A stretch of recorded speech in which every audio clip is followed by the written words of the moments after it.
Bonjour à toutes et à tous et bienvenue dans ce nouveau Facebook hebdomadaire, live hebdomadaire. Alors jusqu'à présent c'était justement hebdomadaire. Sachez que je vais changer le rythme, je vais alterner, je vais faire une semaine un live et avec donc vos questions que vous pouvez continuer à m'adresser et j'y réponds en live avec vous pour vous la possibilité de me faire des commentaires et des questions en direct. Par contre je vais alterner chaque semaine avec une animation, un tutoriel animé en fait que je vais publier à la place, donc ce qui sera beaucoup plus court et je pense que ça peut être intéressant pour celles et ceux d'entre vous qui ont un peu la flemme d'écouter 3 quarts d'heure, 30 minutes à 3 quarts d'heure de live, même en replay. Ça leur permettra d'avoir des tutoriels sous une autre forme. J'en faisais au début quand j'ai commencé et que j'étais pas très à l'aise avec la caméra, voire pas du tout à l'aise, donc maintenant j'ai pris l'habitude, donc ça me dérange plus, mais c'est vrai que ce format court de 5 à 10 minutes en tutoriel animé, ça me demande aussi pas mal de travail parce que forcément il faut que je le prépare, il faut que je le monte après dans des outils, mais ça s'adresse à d'autres besoins. Et bon, vous me direz ce que vous en pensez. Alors aujourd'hui, je vais répondre à une question que j'ai reçue en commentaire d'un précédent replay. C'est une personne qui me demandait quels outils j'utilisais ou je recommandais en tout cas, que je recommandais d'utiliser pour faire réaliser une roadmap. Et plus exactement, le terme employé, c'était rédiger une roadmap. Et vous allez voir que ça a son importance. C'est une question qui est beaucoup plus complexe qu'elle n'en a l'air. C'est pas une question d'outils, en réalité, vous allez vous rendre compte de tout cela. Et donc c'est pour ça que j'y réponds parce que vous allez voir, c'est pas une question de choisir un outil que je préfère à un autre, c'est carrément qu'est-ce que c'est qu'une roadmap, parce que c'est là qu'il y a de gros problèmes. Pour celles et ceux qui ne me connaissent pas, je m'appelle Alice Facci, je suis business analyst depuis 2008, freelance. Depuis un an, en fait, je me consacre exclusivement à mes formations en ligne puisque je suis également blogueuse sur le site bestofbusinessanalyst.fr dans lequel je partage les bonnes pratiques de ce métier, de cette discipline qui est la business analyse, système d'information, gouvernance et métier. Et puis, j'ai ouvert une école en ligne du même nom pour vous aider à vous former, vous professionnaliser à ce métier de business analyst. Voilà. Ça, c'est pour la rapide présentation si vous ne me connaissez pas. Si vous n'êtes pas encore abonné à ma newsletter sur mon site bestofbusinessanalyst.fr, n'hésitez pas parce que c'est de la veille gratuite pour vous, veille informationnelle. Tous les 15 jours, vous allez recevoir dans votre boîte mail des articles, des vidéos, des notifications d'événements sur cette thématique de l'analyse métier. Moi, je me dis que c'est vrai que si j'avais eu ça à l'époque, ça m'aurait bien aidé. Vous trouverez également dans le site tout le contenu gratuit que je propose, articles, vidéos, podcasts, etc. Vous pouvez également vous abonner à ma page Facebook pour être notifié des lives comme aujourd'hui. Il y a également pas mal de sujets, de contenus que je publie sur Facebook et que je ne publie pas du tout ailleurs. Et puis, quoi d'autre? Également, vous abonner à ma chaîne YouTube pour être notifié des dernières vidéos ou des animations qui vont venir dans les prochaines semaines. Voilà. Si vous appréciez mon contenu, je termine là. N'hésitez pas non plus à liker, ça me permet d'être plus visible, parce que c'est comme ça que ça fonctionne malheureusement, les réseaux sociaux, c'est des robots derrière qui nous jugent par rapport au like, au partage et tout ça, aux commentaires. Donc n'hésitez pas, si vous voulez m'aider, vous likez, vous partagez, vous commentez. Alors aujourd'hui, pour répondre à la question quels outils pour rédiger une roadmap, donc roadmap c'est le terme anglais et c'est feuille de route, voire carte de route qu'on peut utiliser en français. Je vais vous faire un plan structuré comme d'habitude. Tout d'abord, un point sur la roadmap, la feuille de route traditionnelle et ses écueils. Ensuite, je vais vous expliquer la différence entre roadmap et ce qu'on appelle le Gantt, diagramme de Gantt, dans la gestion de projet. C'est pas la même chose. En troisième partie, du coup, je vais vous expliquer ce que c'est une bonne roadmap en anglais, et une feuille de route. Et vous allez voir, ça n'est pas ce qu'on pense être initialement. Et il y a beaucoup d'erreurs faites par les managers, les chefs de projet, et bien entendu les business analysts. Je les ai moi-même faites, ces erreurs, sans savoir que je les faisais. Donc je vais vous expliquer ce que c'est une bonne roadmap et je vais conclure avec quels outils utiliser pour faire une roadmap. Et vous allez voir que c'est peut-être cette partie qui va être la plus courte quand vous aurez compris tout ce que je vous aurais expliqué juste avant. Alors première chose, la roadmap traditionnelle et ses écueils. Alors, il faut savoir que la roadmap, ça fait partie des artefacts, des livrables en fait incontournables dans le monde des systèmes d'information. Et en fait, plus généralement, c'est dès qu'on est en mode projet, même si ce n'est pas de l'informatique, eh bien, on fait des feuilles de route. Traditionnellement, la roadmap, elle répond au besoin de décrire quelles tâches vont être menées et dans quel ordre elles vont être réalisées. Donc, retenez bien, ça c'est traditionnellement. Et je vais vous démonter ça parce qu'en réalité, ce n'est pas ça qu'il faut faire. Donc, Traditionnellement, on décrit les tâches et on dit dans quel ordre elles vont être réalisées. Le but, c'est également de synchroniser toutes les parties prenantes sur l'exécution d'un projet et d'illustrer le chemin critique qui va permettre de le mener à bien. Donc, je ne vais pas rentrer dans le détail de ce qu'est un chemin critique, c'est de la gestion de projet pure. Si vous voulez savoir, vous allez regarder dans Google ou un autre moteur de recherche, vous tapez chemin critique et vous verrez ce que ça signifie. Donc, la forme traditionnelle la plus courante, effectivement, d'une roadmap, c'est plutôt à la façon d'un diagramme de Gantt. Là encore, je ne vous explique pas en détail parce que ça serait un peu trop long. Mais en gros, c'est une liste de tâches qui sont associées à des dates qui s'enchaînent jusqu'à la fin de la période qu'elle couvre. Cette représentation, elle est vraiment traditionnelle et c'est vrai que quand on la dit comme ça, on se dit c'est logique, c'est finalement idéal pour répondre à un besoin de planification qu'on peut avoir sur un projet. Et notamment, il y a une progression qui est linéaire, logique et qui est délimitée dans le temps. Quel est le problème? Tout va bien, c'est logique, c'est bien. Eh bien, moi, je vous dirais que non. Et je dis moi, mais en réalité, je pense que tous ceux qui ont fait des roadmaps, tous les chefs de projet, tous les business analysts qui ont été amenés à faire des feuilles de route ou de la planification, ils savent bien que ça n'a pas de sens. Ça n'a pas de sens parce que, à un moment donné, on a tous et toutes vécu ou on vivra un projet où l'état d'avancement du projet n'a plus rien à voir avec la roadmap qui a été établie quelques semaines plus tôt. Qui d'entre vous, même si vous n'avez pas commencé, n'a pas souffert ou va souffrir du temps investi énorme pour finalement obtenir une roadmap qui n'est pas respectée et qui doit être sans cesse mise à jour? Demandez ou regardez vos amis chefs de projet, ils passent leur vie, en tout cas dans les projets traditionnels, je ne parle pas de l'agilité, ils passent leur vie à refaire leur feuille de route, à ajuster les jalons, la charge, les délais. C'est sans arrêt, sans arrêt, sans arrêt. C'est pour ça que moi, personnellement, je n'ai pas trop adhéré et pas trop aimé la gestion de projet traditionnelle parce que finalement, il y a beaucoup de tâches répétitives à ce niveau-là. Autre écueil, autre problème quand on fait les feuilles de route traditionnelles, c'est quand il y a des demandes du métier, des managers, de l'équipe projet, etc. C'est des demandes qui vont changer radicalement le périmètre qui était prévu initialement, qui rendent caduque l'ordonnancement que vous avez quand même laborieusement effectué pendant tout ce temps-là. Il faut tout jeter à la poubelle, il faut recommencer. Et qui d'entre vous n'a pas ressenti un certain manque de sens à la lecture d'une roadmap qui ressemble plus à une liste de tâches savamment orchestrée et agencée pour couvrir tout l'espace du calendrier, parce que sinon on va vous dire il y a des trous dans la roadmap, ça veut dire qu'on peut rajouter des choses.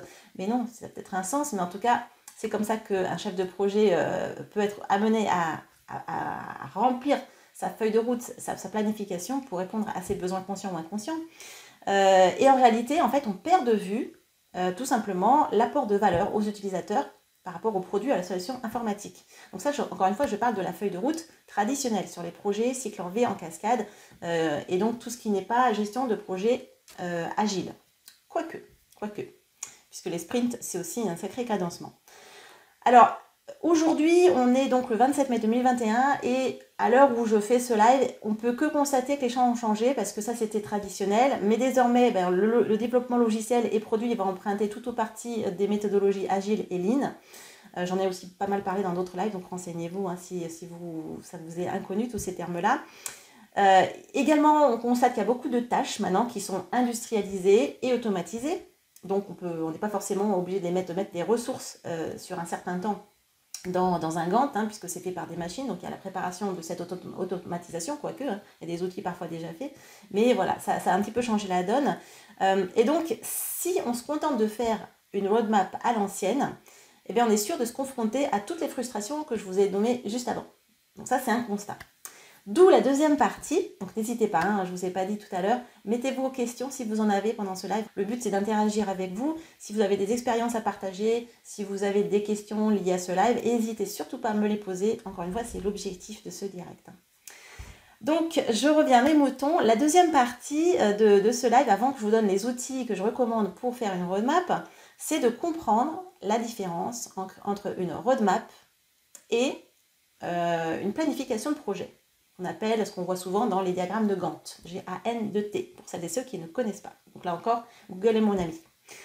Pour résumer la différence entre un diagramme de Gantt utilisé par le chef de projet et la feuille de route qui vient en amont et que vous, business analyst ou futur business analyst, vous pouvez être amené à réaliser, mais vous pouvez aussi réaliser une roadmap en tant que chef de projet et également une roadmap si vous êtes manager.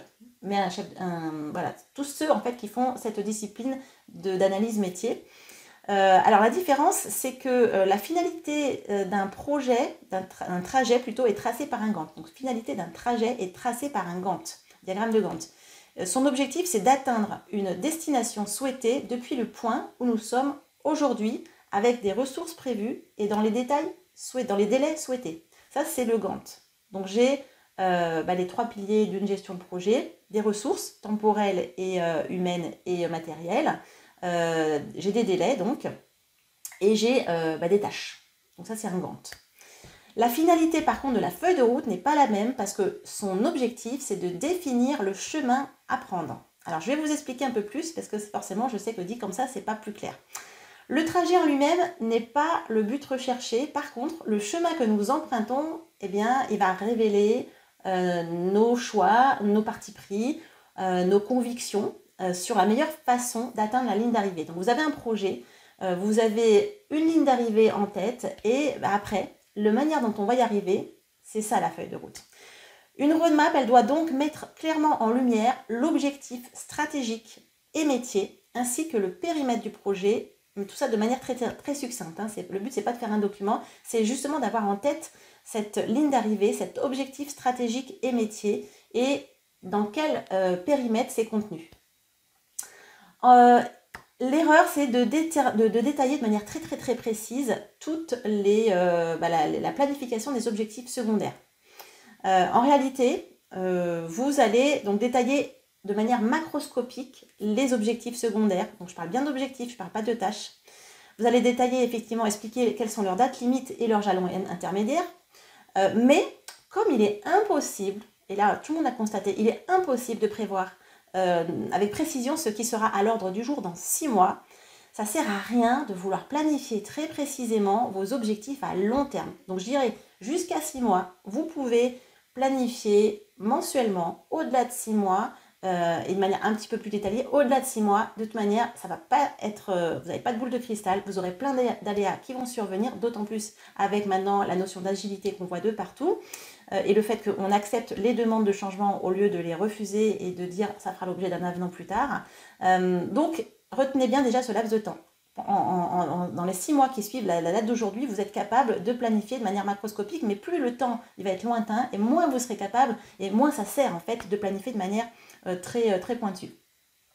Excusez-moi.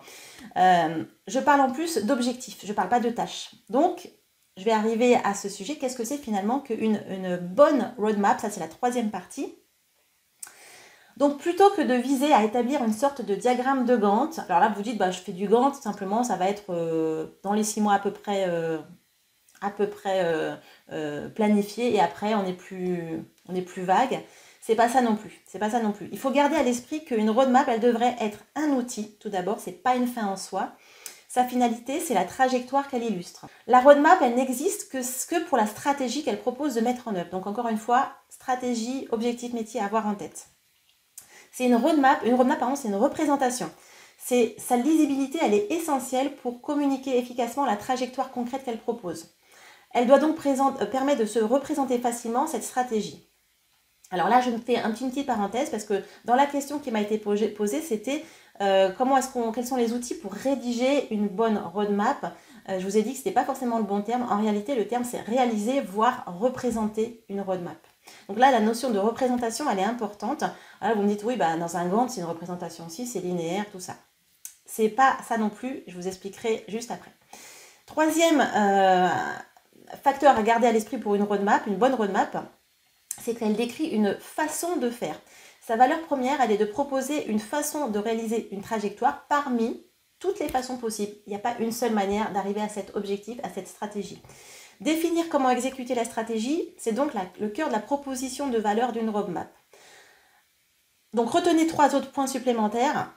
La roadmap, ça c'est vraiment super important, je pense, pour clarifier les choses, c'est le chaînon manquant entre la stratégie, c'est-à-dire la vision stratégique et les besoins métiers, et l'exécution, qui est le diagramme de Gantt. La roadmap, c'est donc ce lien, ce chaînon manquant entre les deux. La roadmap, elle rend la stratégie lisible. C'est elle qui permet de se représenter les lots ou les incréments et les dates de livraison. Mais là, on parle bien d'objectifs métiers et non pas de planification des tâches opérationnelles à l'intérieur du projet. Et une roadmap, c'est un outil qui est créé pour être diffusé, hyper important, diffusé auprès des parties prenantes afin de les engager et de s'assurer que tout le monde est bien aligné sur le chemin à prendre. Donc, on n'est pas là dans qui doit faire quoi, quelles sont les tâches de chacun, c'est pas ça, c'est que tout le monde est en tête, la stratégie, la vision stratégique, les objectifs métiers, pourquoi on les a découpés d'une certaine manière, pourquoi on les a agencés d'une certaine manière, quand est-ce qu'elles vont arriver, quand est-ce que c'est prévu pour apporter de la valeur aux utilisateurs finaux et aux clients. Et non pas de faire un diagramme de Gantt où vous avez des tâches et non pas des objectifs très importants et qui sont souvent très détaillés, même pour une durée excessivement longue où on sait parfaitement que de toute manière ça ne sera jamais tenu et qu'il faudra refaire indéfiniment ce diagramme de Gantt. Je suis sûre que ça parle à celles et ceux d'entre vous qui ont été chefs de projet ou chefs de projet maîtrise d'ouvrage. C'est juste un truc, on s'arrache les cheveux.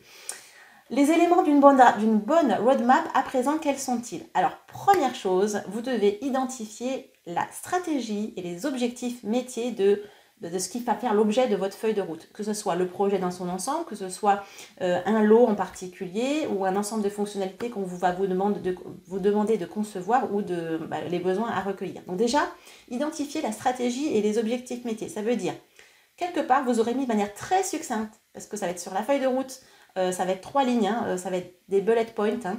La vision stratégique, par exemple, je ne sais pas, qu'est-ce que ça peut être augmenter les parts de marché de tels produits.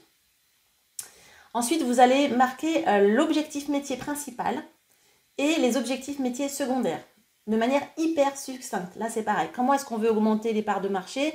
Ça peut vouloir dire augmenter le nombre de points de vente, ça peut vouloir dire augmenter le nombre je sais pas, ou baisser le prix de vente pour être plus compétitif. Il y a plein d'objectifs secondaires qui peuvent être liés à cette vision stratégique, vous voyez. Mais ça, il faut que les gens, en regardant une roadmap, ils l'aient en tête, ils comprennent qu'est-ce qu'on leur demande de faire et pourquoi. Parce qu'en fait, tous les objectifs secondaires vont être après détaillés sous forme de Gantt. Et il faut c'est une logique, il faut que les gens ils comprennent tout ça. Toutes les parties prenantes. Quand je dis les gens, c'est pas très beau, les parties prenantes. Donc, objectif métier principal et secondaire issu de la vision stratégique. Encore une fois, hyper succincte. Important également de comprendre quel est le périmètre métier, ce qui est pris en compte et ce qui n'est pas pris en compte. Parce que par exemple, vous êtes une entreprise, vous avez plusieurs, je sais pas, un portefeuille de produits et de services. Peut-être que le projet sur lequel vous allez travailler, il va être valable que pour une certaine gamme de produits, mais on ne va pas s'intéresser à d'autres produits ou d'autres services. C'est important de le marquer dessus parce que sinon, vous pouvez voir débarquer des utilisateurs métiers ou des managers qui vont dire « mais pourquoi moi je ne suis pas impliqué dedans, je ne comprends pas ». Et puis même, vous ne saurez pas forcément y répondre, tout simplement parce que dans le périmètre projet, ce n'est pas prévu. C'est pas, voilà, pour des raisons X ou Y, hein, ça peut être budgétaire, ça peut être métier, ça peut être technologique, peu importe. Donc, périmètre projet, ce qui est dedans, ce qui n'est pas dedans, toujours est-il de manière très très succincte. Hein. Après, ce qui est bien d'avoir également, c'est les KPI, donc les indicateurs qui permettent de mesurer l'atteinte de ces fameux objectifs métiers, la vision stratégique qu'on a dit. Comment finalement est-ce qu'on peut s'assurer que on est satisfait avec, on a augmenté les parts de marché. Ça veut dire quoi augmenter? Peut-être en KPI, ça sera augmenter de 2 points au bout d'un an et de 3 points au bout de 24 mois. Ça peut être plein de choses différentes. Des KPI, c'est quelque chose de chiffré. Mais tout ça, c'est pour se dire, ok, on a fait tout ça, on a une feuille de route, on a une ligne de conduite et on a des objectifs très concrets, très chiffrés. Ça, c'est les indicateurs. Comment est-ce qu'on mesure l'atteinte de ces objectifs et de la vision stratégique? Encore une fois, très succincte. Hein. Et puis enfin, bien sûr, on va parler de délais. Mais les délais ne se valent pas tous parce que vous avez des échéances fixes et vous avez aussi des échéances où une flexibilité est possible. Et ça, il faut savoir les distinguer pour savoir comment on peut ajuster un petit peu la feuille de route. Hein. Alors tout ça, évidemment, ces informations qui sont très succinctes, ça sera des informations à éliciter par le business analyst ou en tout cas la personne qui va faire la feuille de route. Donc c'est aussi une phase très importante d'élicitation, mais ça commence par là, une feuille de route, pour comprendre tout ça. Ensuite, vous allez faire le contenu de la feuille de route, qui est la planification du chemin à prendre. Alors, je vous dis très très rapidement, c'est simple. En colonne, en tête de colonne, vous allez avoir l'axe temporel avec des mois Pas besoin de rentrer dans un détail plus pointu, de mettre des jours, de mettre des semaines, des mois. Une roadmap, c'est ça. Alors, sauf si évidemment vous le demandez particulièrement dans votre projet parce que c'est un projet très très court, sur, je sais pas, un projet sur un mois, oui, bon, évidemment, vous allez détailler. Mais en général, les projets sont beaucoup plus longs. Et donc, on va faire en sorte d'avoir une planification sur un an et pas plus, même si c'est un projet qui est prévu sur 2-3 ans.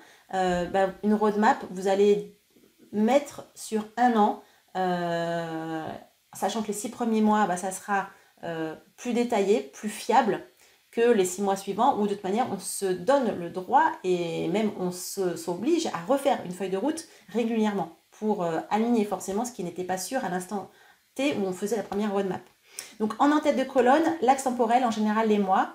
En en-tête de ligne, les objectifs secondaires à atteindre. Donc vous savez quelle est votre vision stratégique, vous connaissez votre objectif primordial et vous allez avoir après des objectifs secondaires qui visent à répondre à tout ça. Donc vous voyez, on parle bien d'objectifs, on ne parle pas de tâches à ce niveau-là. Ça, c'est du Gantt, donc on met pas des tâches. Alors, quels outils utiliser? Ça, c'est la 4e partie.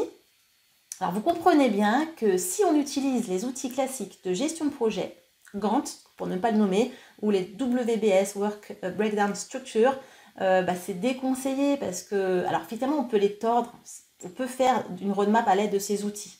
Mais on est vite tenté de, surtout qu'en fait les algorithmes dans les Gantt et pour les Gantt et tout, souvent ça prend en compte des facteurs, des critères de gestion de projet pur avec de la charge, qui fait quoi, etc.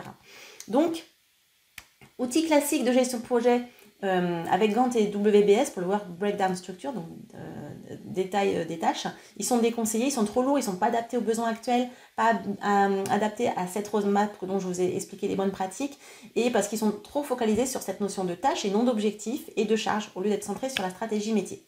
Donc, qu'est-ce qui reste? Alors, le plus simple, franchement, c'est PowerPoint. PowerPoint, parce qu'on ne va pas refaire une roadmap tous les 4 matins, déjà, premièrement.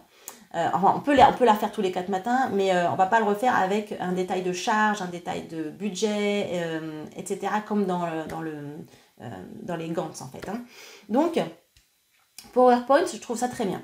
Après, quand on est en approche agile, et même sans être en approche agile, mais je pense que agile c'est mieux parce que tout simplement l'organisation du travail de l'équipe fait que souvent c'est des open space, tout le monde est à peu près réuni au même endroit. Bon, en ce moment avec le Covid c'est pas le cas, c'est plutôt à distance, mais si vous êtes en présentiel avec l'équipe projet, les parties prenantes à peu près tous réunis au même endroit, vous mettez un large panneau au mur comme le Product Backlog avec des post-it que vous pouvez du coup facilement bouger pour que les objectifs soient éventuellement repriorisés et bouger sur l'axe temporel. Après, évidemment, il y a tous les outils de management visuel et de flux agile qu'on utilise maintenant, surtout avec le fait qu'on ne peut pas travailler en présentiel très souvent avec tout le monde, même si on est en présentiel, il manque souvent pas mal de collaborateurs.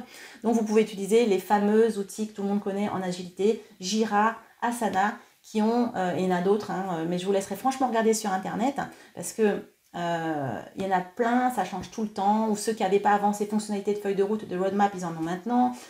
Mais grosso modo, Jira, Asana, c'est les deux plus gros éditeurs. Vous avez la fonctionnalité feuille de route dans les deux, qui n'est pas la fonctionnalité gestion de projet.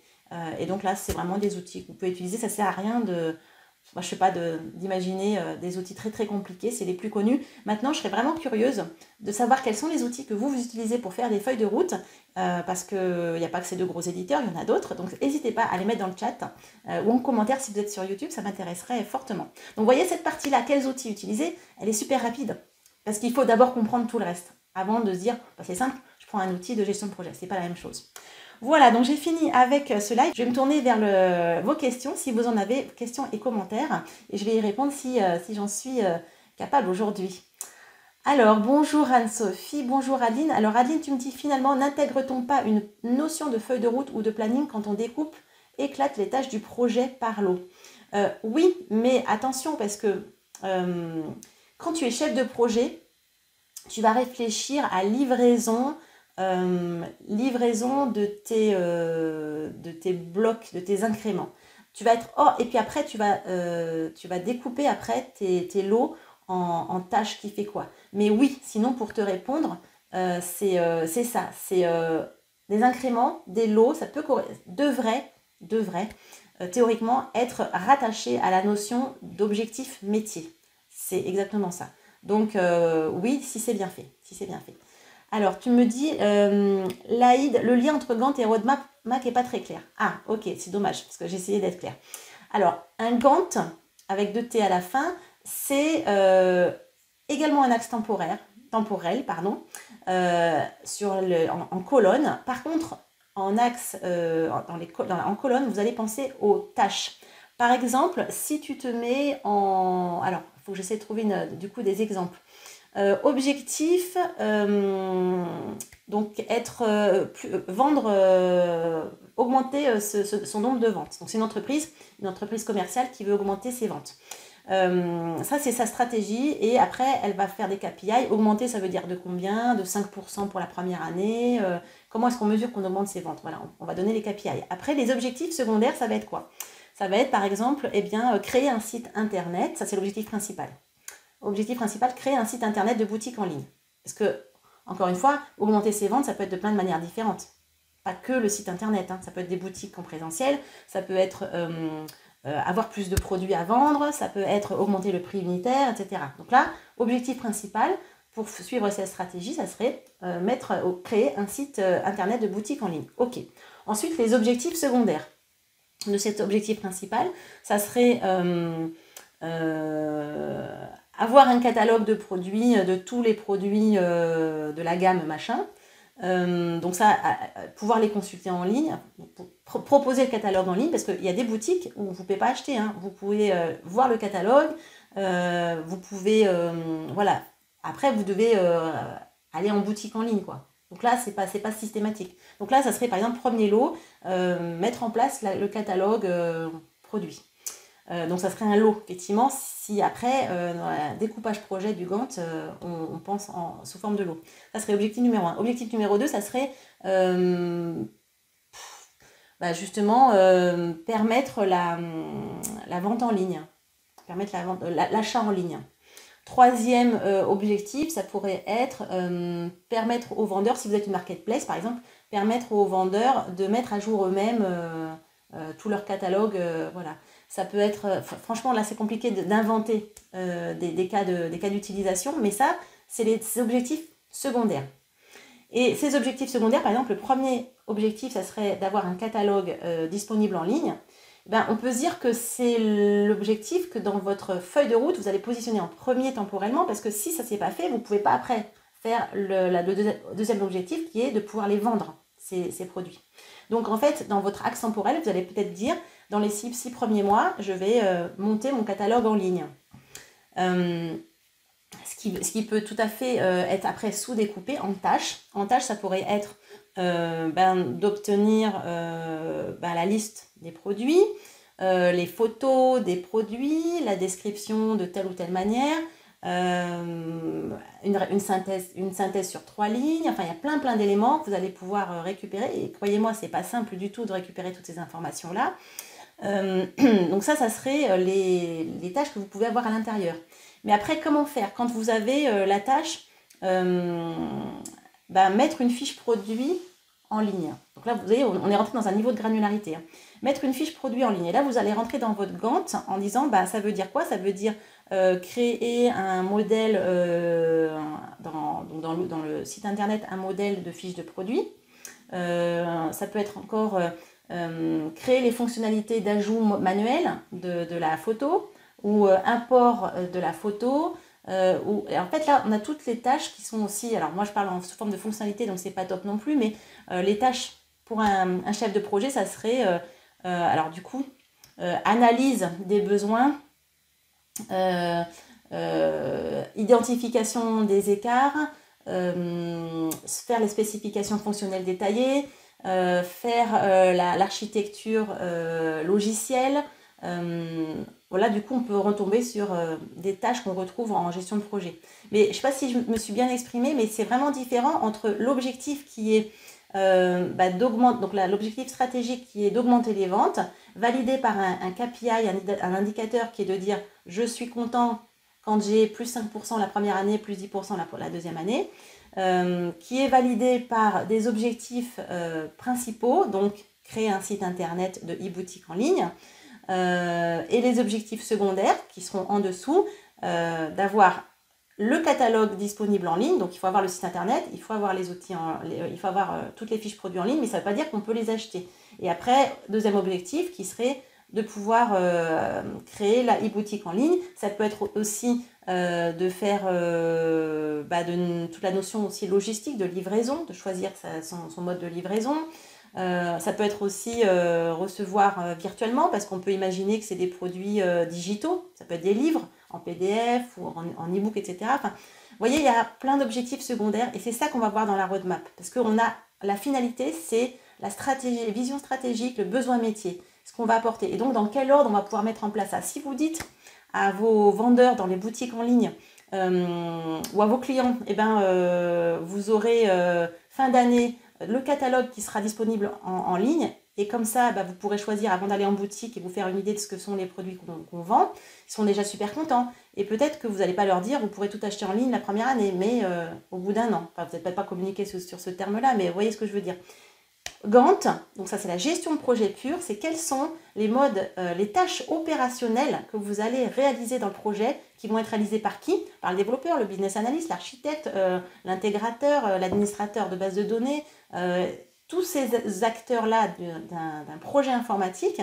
Donc là je parle de projet informatique, qui va faire quoi, à quel moment, pour du coup permettre in fine de satisfaire les besoins métiers, la vision stratégique. Donc j'espère franchement que j'ai été claire. Là, dis-moi si ça te semble plus clair à présent. Mais c'est important de connaître ça, parce que sinon, quand vous allez faire votre feuille de route en tant que business analyst, vous allez confondre la feuille de route telle que je l'ai expliquée, qui explique vraiment la vision stratégique, les besoins, mais les objectifs métiers. Vous allez le confondre avec la mise en œuvre projet. Et ça, c'est pas pareil. Donc là, tu me dis merci, donc ça va, je pense que tu as compris, et tant mieux. Mais rassurez-vous, cette erreur, cette confusion, je pense que tout le monde l'a fait, ou l'a fait dans le passé. Moi, je l'ai faite au début, je ne savais pas comment on faisait une feuille de route. Et en fait, comme tous les business analysts qui débutons, on essaie de voir ce qui a été fait par quelqu'un d'autre qui lui-même a peut-être mal fait, on ne savait pas la différence. Et au final, qu'est-ce qui se passe? On va se retrouver, au lieu d'avoir une feuille de route qui sert à comprendre ces objectifs stratégiques métiers, et encore une fois, ça permet aussi d'être diffusé auprès de toutes les parties prenantes. Tout le monde sait pourquoi ils travaillent, quels sont les gros objectifs métiers. Et bien en fait, on fait une liste de tâches et on ne fait pas du tout ce qui est prévu comme objectif primordial d'une feuille de route. Et c'était ce qui était fait avant, dans les projets traditionnels où roadmap, feuille de route, donc Gantt, on ne savait pas trop la différence, parce qu'il faut comprendre que la notion d'analyse métier, elle est assez récente. Toute cette réflexion qu'on a là maintenant sur est-ce que ça satisfait l'utilisateur, est-ce que ça répond à son vrai besoin racine, et ben tout ça on l'avait pas avant dans les projets traditionnels. On réfléchissait en fonctionnalité à déployer ou à développer, et non pas à est-ce que le client, l'utilisateur final, il est content. Je vous rappelle que je change de tempo, de timing, je ne fais plus des lives toutes les semaines. Ça va être tous les 15 jours pour vous permettre d'avoir accès à d'autres informations sous un autre mode. Ça veut dire qu'à partir de... En fait, une semaine sur deux, je vais faire un live. Et la semaine où je ne fais pas de live, je vais vous faire un tutoriel animé que je vais aussi publier dans les réseaux sociaux, Facebook et bien sûr sur ma chaîne YouTube. Ça sera des tutos qui seront entre 5 et 10 minutes, qui seront animés et qui vous permettront d'avoir des informations très intéressantes également, mais de manière plus concise, visuel également, comme ce que je faisais en fait tout au début quand je ne faisais pas encore de live. Vous regardez, c'est des tutoriels animés et ça peut aussi vous apporter pas mal d'informations. C'est un autre mode en fait pour moi de transmettre mes connaissances qui est peut-être plus léger que 3/4 d'heure à manger là, de vidéos de live. Voilà, n'hésitez pas à liker, à partager cette vidéo si elle vous a plu. Et un grand merci à toutes celles et tous ceux qui étaient présents à ce live. Et je vous dis à bientôt. Ciao tout le monde.